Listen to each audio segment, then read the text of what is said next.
All right, here we go. So we're going to go over 2.3 and we're going to go through the rest of the chapter. We are going to skip, I believe, 2.7, maybe 2.5, I can't remember.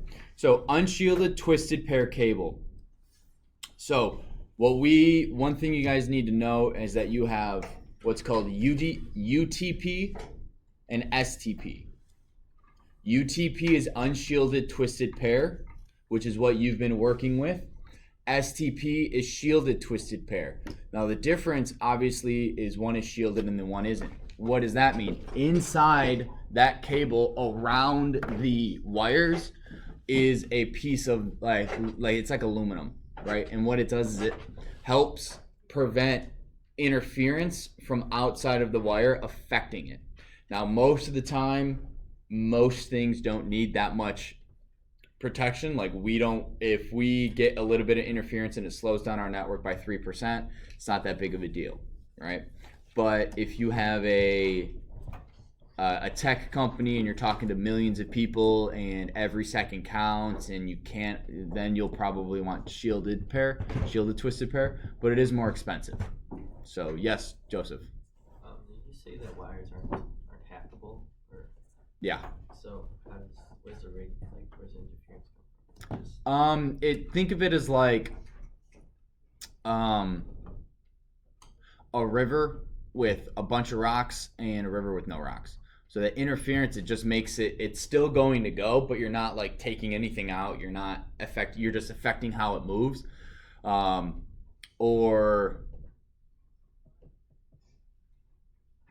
You're driving and a gust of wind, you're like, whoa, gotta come back. Whoa, gotta come back. It's affecting your driving. Is it preventing you from getting to your destination? No, but it is interfering. Electromagnetic interference, especially with these lights, when you run cable, you don't want cable to be within like 6 inches of power. I think it's either 6 inches or 12 inches of any sort of low voltage power, because that electromagnetic interference can affect the electrons in the cable, but you're not getting any information out, you're just disturbing it. So you're not hacking it, you're affecting it. Peter. Also, we noticed for live stream is that if you run it next to the XLR cables parallel, that can also be an issue. But perpendicular, it's fine. Yeah. Physics is weird. Electromagnetic fields are weird. They're like, it's like whatever the cable is turning, like the electromagnetic field is pointed up. You would think it'd be a circle around something, but it's weird. So, yeah. What else? So RJ45 is also called 8P8C because it's 8 pins, 8 connectors. Twisted pair, balanced, neither wire in the wire pairs connects to ground. Yeah, you guys don't really need that. These right here, these different categories of twisted pair cables, this is important to know. Cat 3 is for phones. And that can transfer 16 megabits per second, so not great, but not bad. Again, that's almost used exclusively for phones. And what you can do is you can take a Cat 6 cable, splice out 2 of the pairs, and connect 2 phones through 1 cable. It's not the best thing to do, but you can do that because Cat 3, those phone lines only do transmit and receive. And also, wait, how do they get power? Must be through those as well. I don't know. I don't know that. Cat 5, then you have Cat 5e. Cat 5 is pretty, it gets 100 megabits per second, so in your home is probably going to be okay. Cat 5e does 1,000 megabits per second. Cat 6 is 100 megabits per second. You can also go 10 gigabits per second, but that's only at 100 meters or less. Sorry, my eye. Cat 6a, same thing. It has just a different frequency that it works on. Cat 7 is going to eventually be a standard soon. So you'll be getting Cat 7 cable, which is 10 gigabits per second. That's crazy. Cat 7a 10 gigabits per second. So what you'll really need to know what Cat 3 is, you'll need to know the megahertz, or not the megahertz, but the speed of each one of these. Cat 3 is 16 megabits per second, Cat 5 is 100, Cat 5e is 1,000, and then the rest are at least 1,000. Cat 6a. Yeah, for Cat 6, I'm going to just say it's on the quiz. I'll accept either 1,000 megabits per second or 10 gigabits per second. But Cat 6a, Cat 7, and Cat 7a, those have to be 10 gigabits per second. Fast Ethernet is a short name for 100 megabits per second. So when we all had Chromebooks, we had Fast Ethernet at the school. So we had 100 megabits per second for every single student, for all 650 of you guys to share. Which is why a lot of like YouTube and Netflix was blocked. I mean, Netflix and YouTube are still blocked, but YouTube's not blocked. for students? Oh, it is after school. Yeah.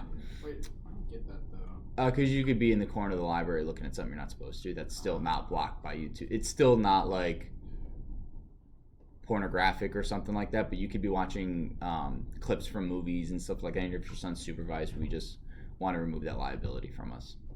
Did you have a question, Maddie? No? Okay. Network congestion, what do you guys think that is? What's traffic congestion? A bunch of people. Is traffic going as fast as it normally does? No, so network congestion is a slowdown on the network. So if like all of you guys right now tried to start downloading a 10 gig game, that access point, there'd be network congestion in this room because everyone's trying to download a bunch of stuff. Okay, guys, let's do it.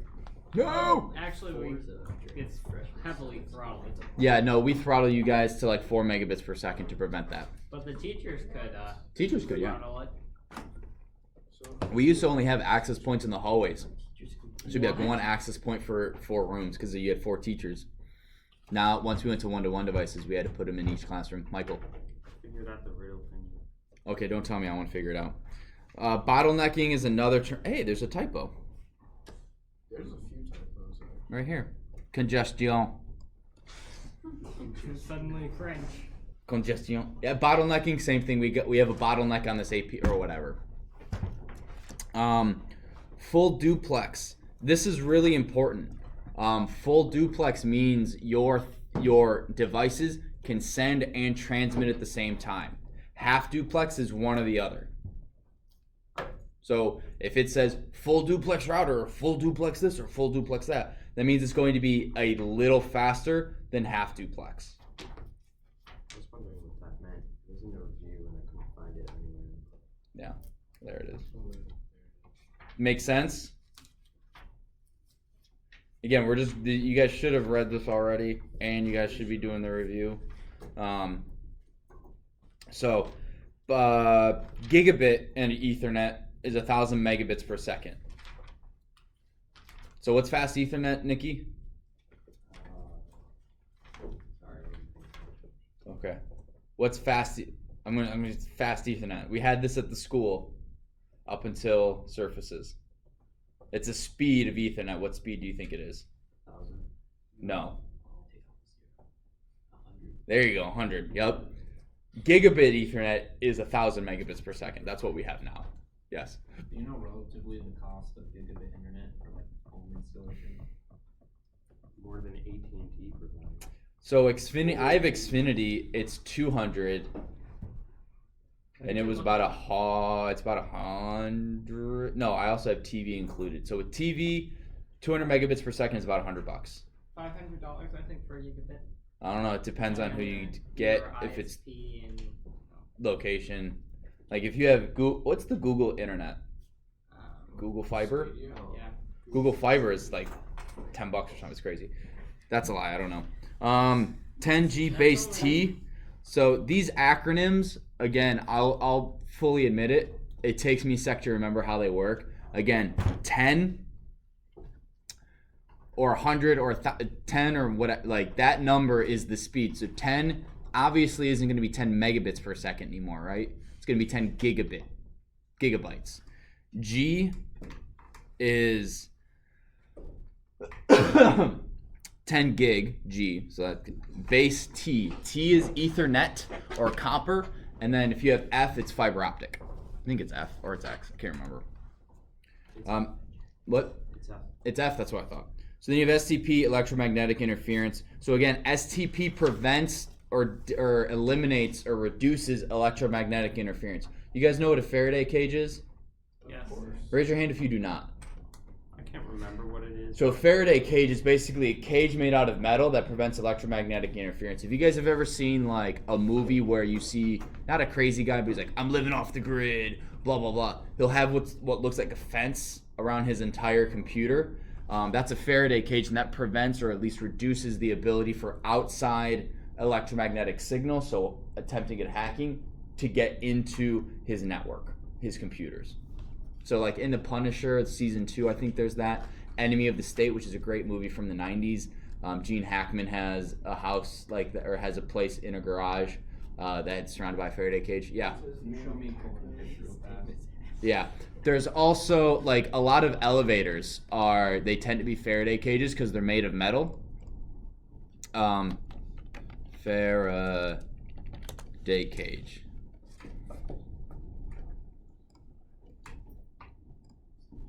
So yeah, like this is a Faraday cage. Because the way electrons work when they go into a metal, and I'm probably really wrong about this, but it just, you have a sea of electrons in a metal, and everything's kind of shared. And I can't remember, this is like 10th grade chemistry I'm going back to, such a long time ago.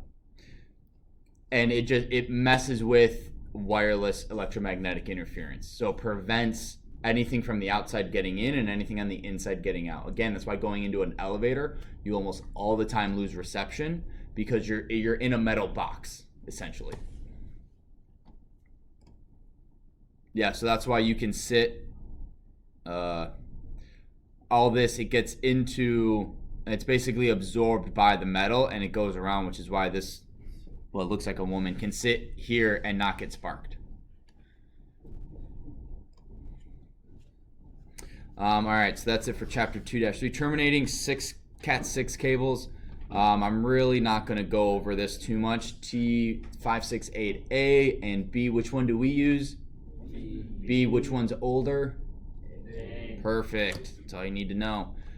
You guys need to memorize orange, white, green, white, blue, blue, white, green, brown, white, brown, which all of you did, so good on you.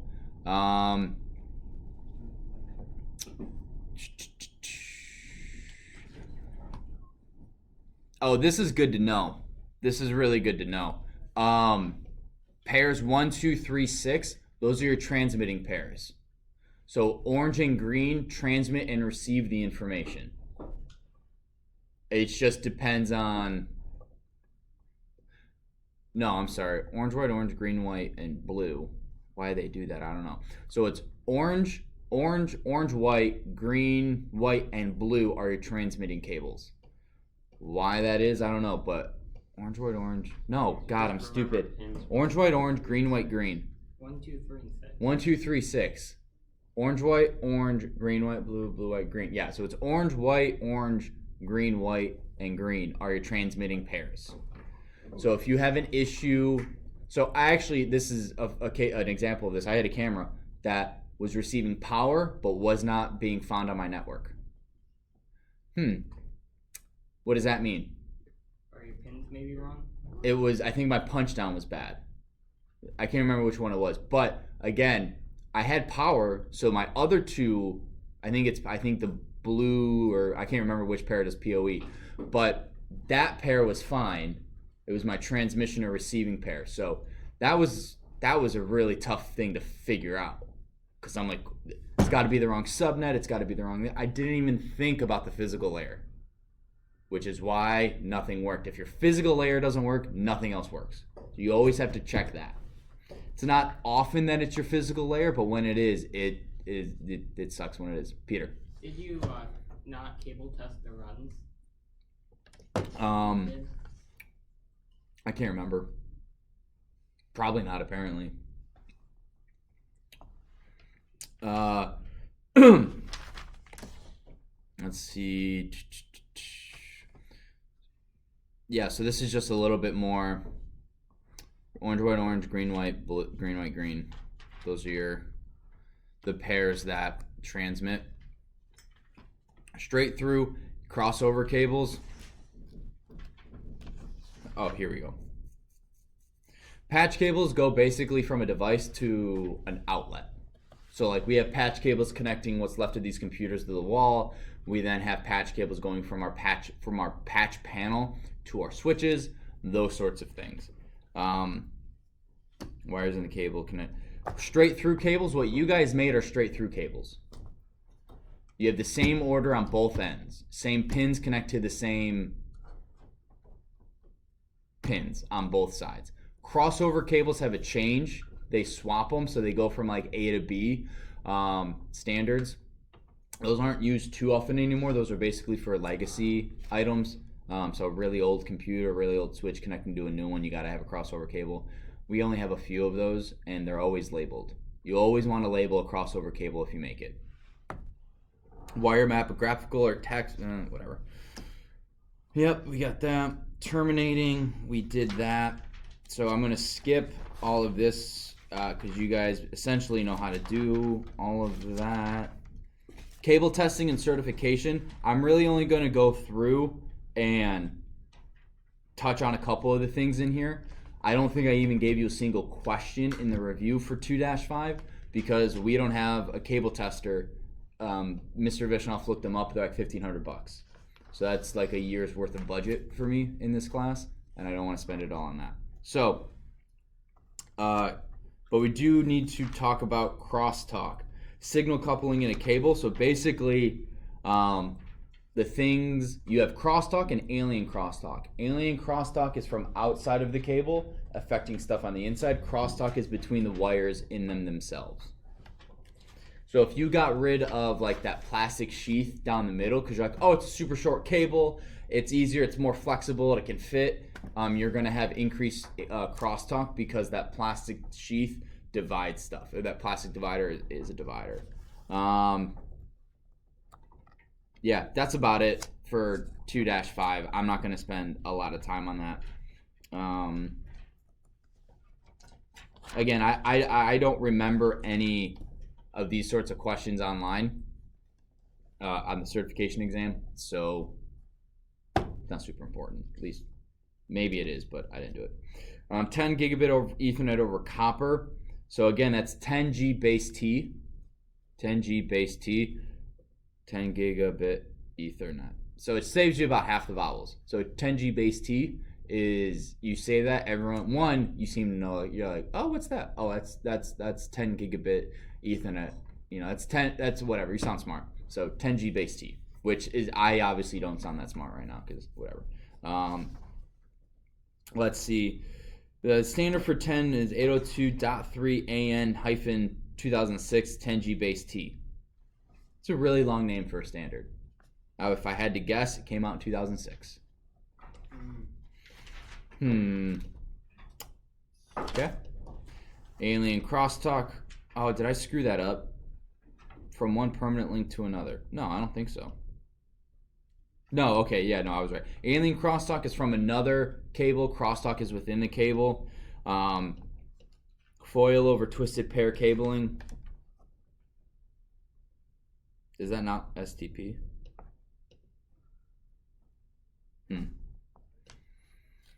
Alien crosstalk AXT. That's kind of cool.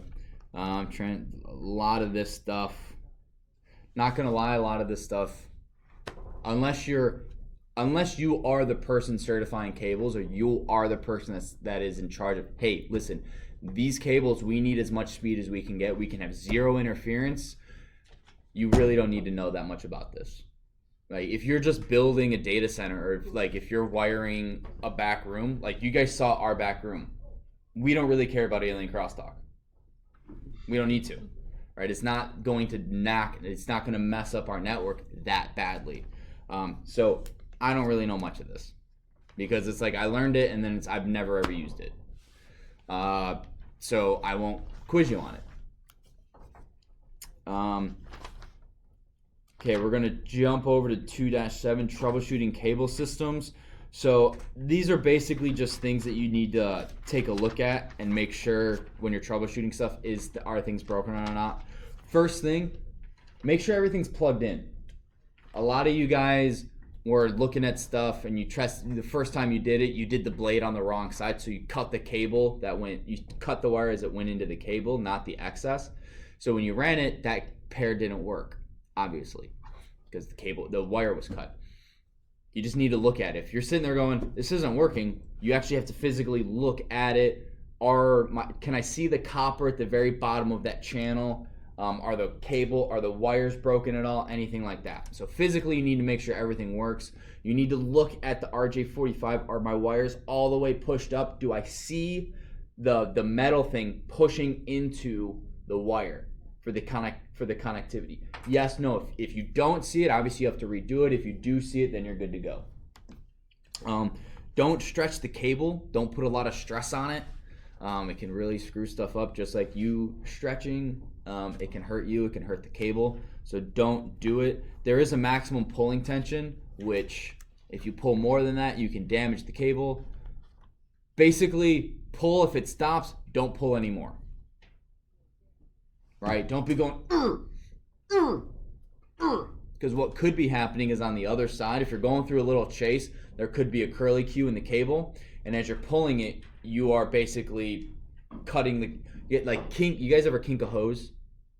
Like, you're doing that and you're just damaging everything inside of it, which I have done on accident, and I'm like, uh-oh. And then I go look and I see my cable is and it's not good, and hopefully it doesn't work. Oh, hopefully it works. So manufacturer specifications. So this is the cable tester part. You would test it to make sure that it is giving you 100 megabits or 1,000 or a gig per second. We obviously don't have that, so we're not going to go over all of that. So that's about it. That's chapter 2. Chapter 2, what this chapter is supposed to go over is you guys now know how to terminate you guys now know how to terminate Cat 6 cables with an RJ45 and a keystone jack. You guys know the order. You guys know the different types of Cat 6 or of Ethernet cables. And what was the beginning of this chapter? Terminating RJ45 structure. Oh, that's right. And building cabling system. So what horizontal cabling is, what is a work area cabling, all that sort of stuff. What's the IDF, Joseph? It's okay. Israeli Defense Forces. Yes. In terms of computer networking, what is it? Do you remember what room it was that we went in? I know you know. The one in the library, right? Is that the phone one? Yeah, we did go in the phone, but that's not the IDF. A good way to remember it, IDF is in the IT office, because it stands for Intermediate Distribution Frame. So that's not the place where we get internet. That's where devices go. That's where all the devices in an area go to. That then goes to the room with internet. Is that also called the IC? Intermediate Cross Connect, yeah. Yeah, I call it IDF. You have the main cross connect, the intermediate cross connect, horizontal cross connect. It's like horizontal cabling is essentially the same thing as horizontal cross connect. The cabling, horizontal cabling is obviously the cabling. Horizontal cross connect is the connection between the building. Nope, that's still whatever. Main cross connect, main floor, libraries on the main floor. Main, that's where we get internet, that sort of thing. What is horizontal cabling? That's it. Like, this chapter is basically about Cat 6 cable. Do you guys have any questions? Nikki. Yeah, what was horizontal cabling again? Horizontal cabling goes from the wall to the IDF. So in relation to this room, this is what you guys need to think about. Work area is from the wall to the device, right? It's the patch cable from the wall to the tower. Horizontal cabling is through the wall to the IT office server room. And then you have actually, is that horizontal cabling right then and there? Hang on. Patch, telecommunications closet. No, backbone cabling. There we go. Intra-building backbone cabling. Kind of how you think of it. Because normally you have one equipment room, one wiring closet per area, per building typically. Because the first floor was built, we needed a server room or a wiring closet. Then that was too small. They built this one, so then they threw them back there, and then they made the science wing. They put one over there, so that not everything is running to the library. Backbone cabling goes from the server room to the library downstairs, and then that is the main cross connect from the library. That's where also, this is a crawl back to the first chapter. What is the point in which the ISP stops and our equipment starts? Demarcation. Point of demarcation or demarcation point. Yes. Who had a question? So like the cross connect is just, what is that exactly? You're connecting things. So horizontal cross connect means you are, again, this is why I don't necessarily like this term. I like the IDF, but it's you're connecting stuff. So it's just like the connection. Yeah, it's a specific point in which you're connecting something. So horizontal cross connect is the connection between the building distributors and the horizontal cabling to the workstation. So essentially, that's a patch cable in the back room that goes from a patch panel to our switch. Again, I'm not going to get that nitty gritty. Yes. What was like the technical term for like the server room and the room in the library? Is that like IDF, MDF. All right, that's it. Quiz will be tomorrow. Once you guys are done with the quiz, you guys can work. You guys will start chapter 3. If you guys have any questions, please don't hesitate to stop by during lunch after school. I'm happy to help. I do believe it's chapel. You guys, please take your cable, take it home, be proud. Not a lot of people can do that. It's super awesome. Hanging on the wall, frame it. Hanging on the wall, use it for your computer. I don't know. Anyway, have a good day, guys.